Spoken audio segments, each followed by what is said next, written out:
Olá, pessoal! Tudo bem por aí? Espero que sim. Vamos lá para mais um capítulo. Capítulo 6. Somos espiritualmente influenciados. Pois a nossa luta não é contra seres humanos, mas contra os poderes e autoridades, contra os dominadores deste mundo de trevas, contra as forças espirituais do mal nas regiões celestiais. Efésios 6:12. Tive o privilégio de conhecer Cristo aos 17 anos de idade e de me converter ao cristianismo em um meio pentecostal. Creio que Deus, em sua soberania, me concedeu esse privilégio porque eu era um homem cético, racional e descrente da existência do mundo espiritual. Nesses primeiros anos de caminhada cristã, presenciei milagres, curas e inúmeros casos de libertação espiritual. Posteriormente, durante os tempos da faculdade, conheci a teologia reformada, com os cristãos chamados históricos, tradicionais. Compreendi a suficiência das escrituras sagradas para os momentos mais difíceis pelos quais passamos na Terra. Em qualquer meio cristão, verificamos às vezes extremos teológicos que prejudicam o paciente com depressão em ter uma percepção equilibrada da doença. Para alguns, o cristão com depressão não apresenta fé, está em pecado, não ora o suficiente e, sobretudo, está oprimido ou atormentado por espíritos malignos. Para outros, conceitos como libertação, quebra de maldições, influências espirituais na vida do cristão são totalmente ignorados pelo discurso teológico. Antes de falar sobre a relação entre espiritualidade e depressão, devemos lembrar que este não é um livro médico ou científico. Dessa forma, este livro não deve ser visto como um manual médico para o tratamento da depressão, mas como pseudo-educação voltada para cristãos que têm preconceito em buscar ajuda para os seus problemas emocionais.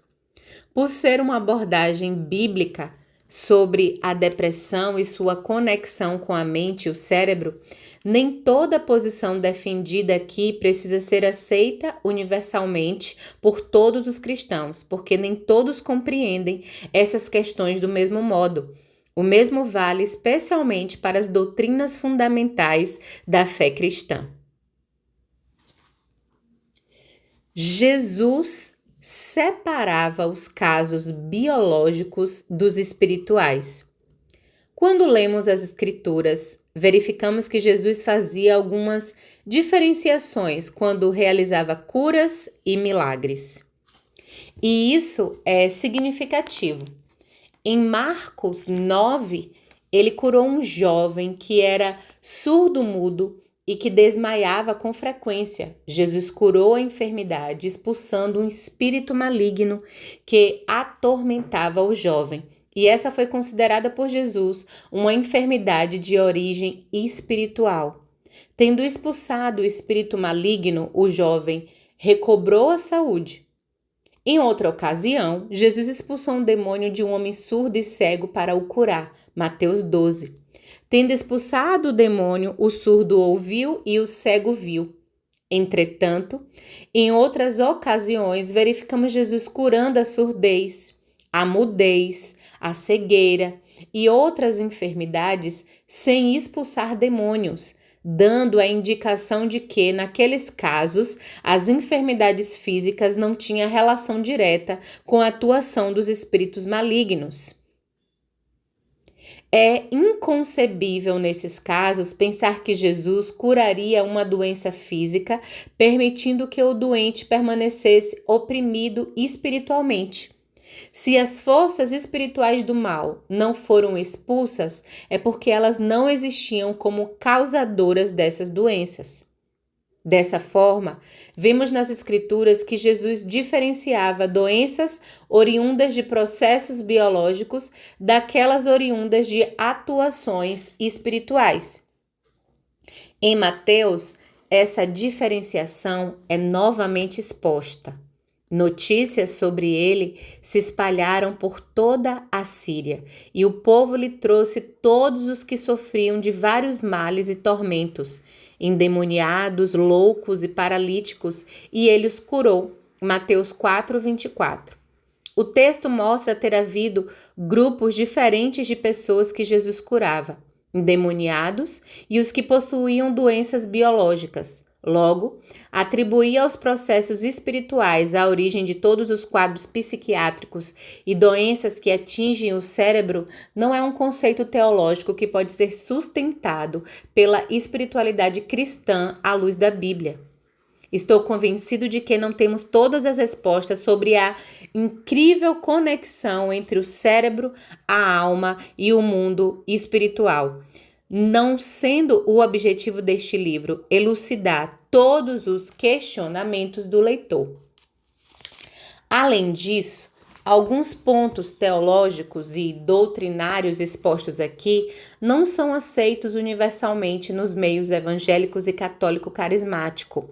Apesar de ser um livro que tem consideração pela espiritualidade cristã, não temos a finalidade de dar respostas definitivas sobre os pontos polêmicos a respeito da relação entre o mundo espiritual e os quadros depressivos. Sugiro que, diante da ocorrência de situações assim, e havendo dúvida, o leitor ore e peça discernimento a Deus sobre cada caso individual. Se você nasceu de novo no espírito, é no corpo e na mente que receberá influências espirituais. Continuando, é importante reafirmarmos e compreendermos que, ao entregar sua vida a Cristo, o cristão realmente deve passar por um novo nascimento espiritual. Esse nascimento é instantâneo, imediato e definitivo. Ou vivemos espiritualmente ou ainda permanecemos mortos em nosso pecado. No mais, emocional e biologicamente, continuaremos sujeitos a adoecer. E como acredito, serão nessas áreas que as forças do mal atuarão para o desenvolvimento dos quadros doentios com a associação entre a realidade espiritual e a biológica.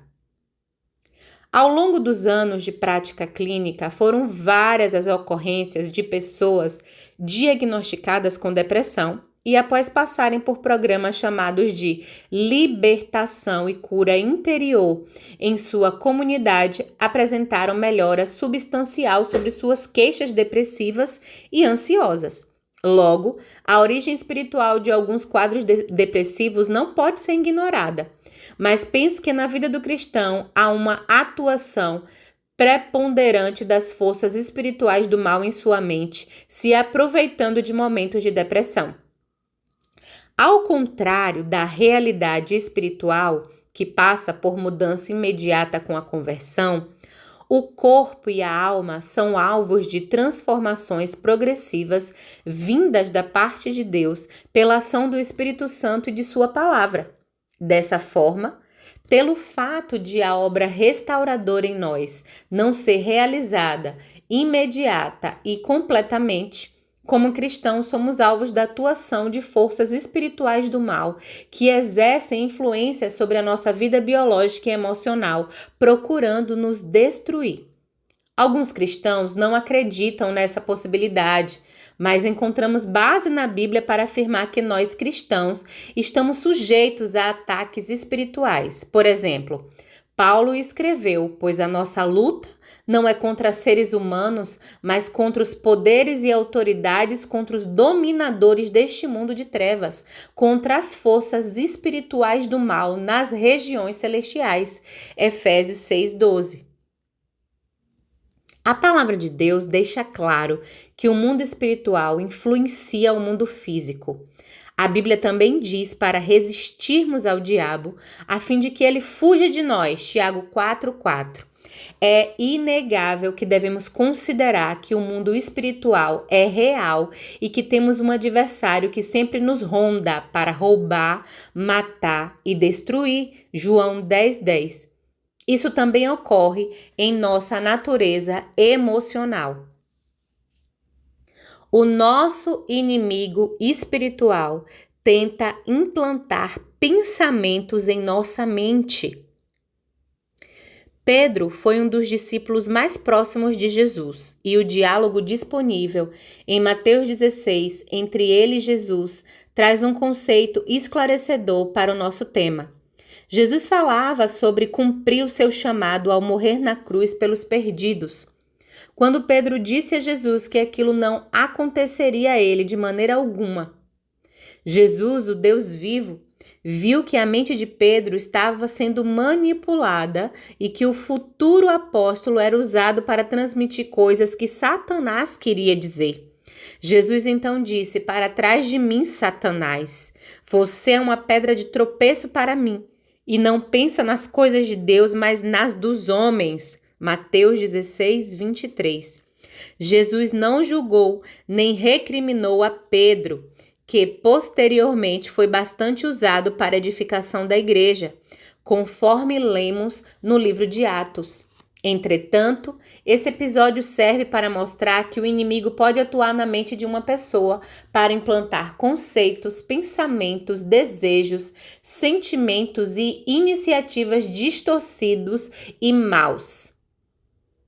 Outro texto bíblico esclarecedor de Paulo diz: "As armas com as quais lutamos não são humanas, ao contrário, são poderosas em Deus para destruir fortalezas. Destruímos argumentos e toda pretensão que se levanta contra o conhecimento de Deus e levamos cativo todo pensamento para torná-lo obediente a Cristo." 2 Coríntios 10, 4 e 5. Essas fortalezas existem em nossa mente. São pensamentos e sofismas que podem nos impedir de viver e experimentar o pleno conhecimento de Deus.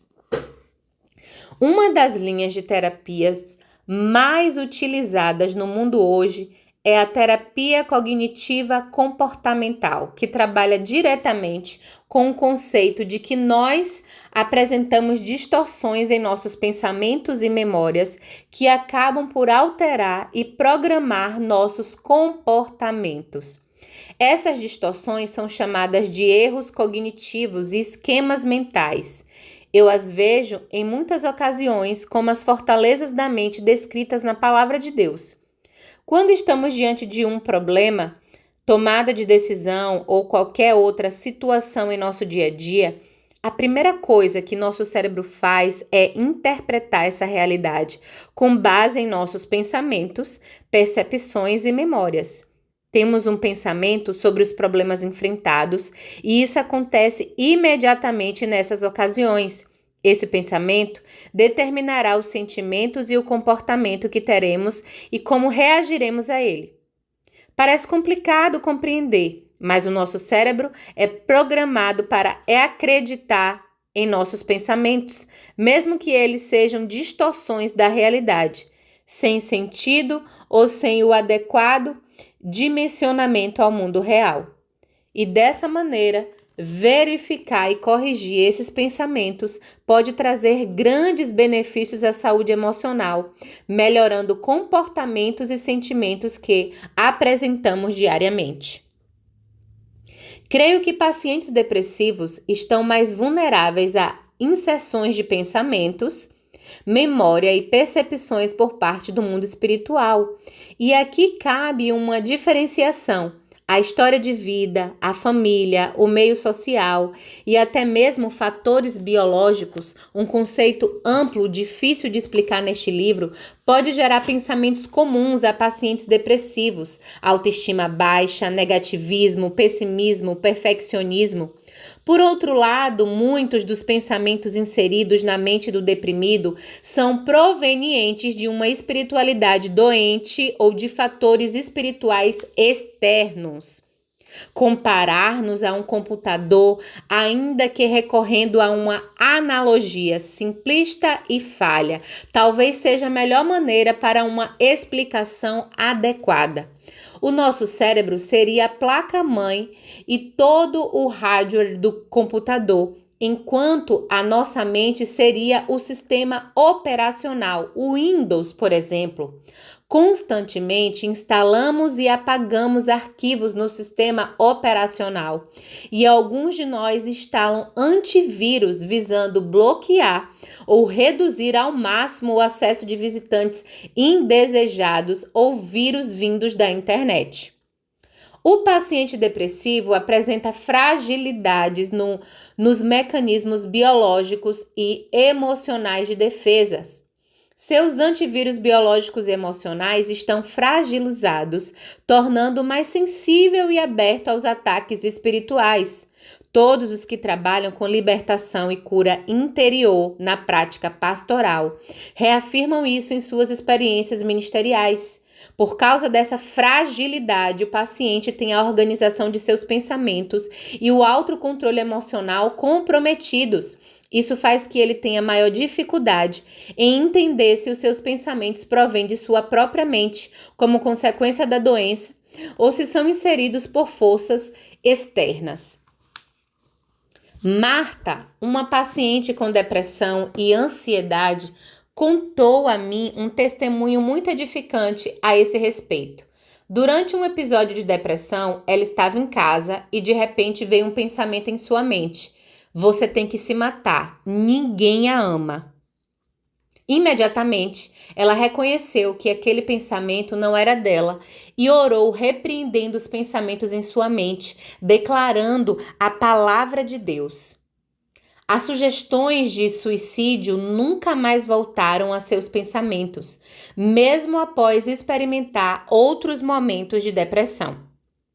É muito importante o cristão deprimido orar e pedir a Deus que, por meio de sua palavra e da força da oração, Deus retire tanto os pensamentos distorcidos, erros cognitivos, fortalezas da mente, de origem emocional, quanto os de origem espiritual.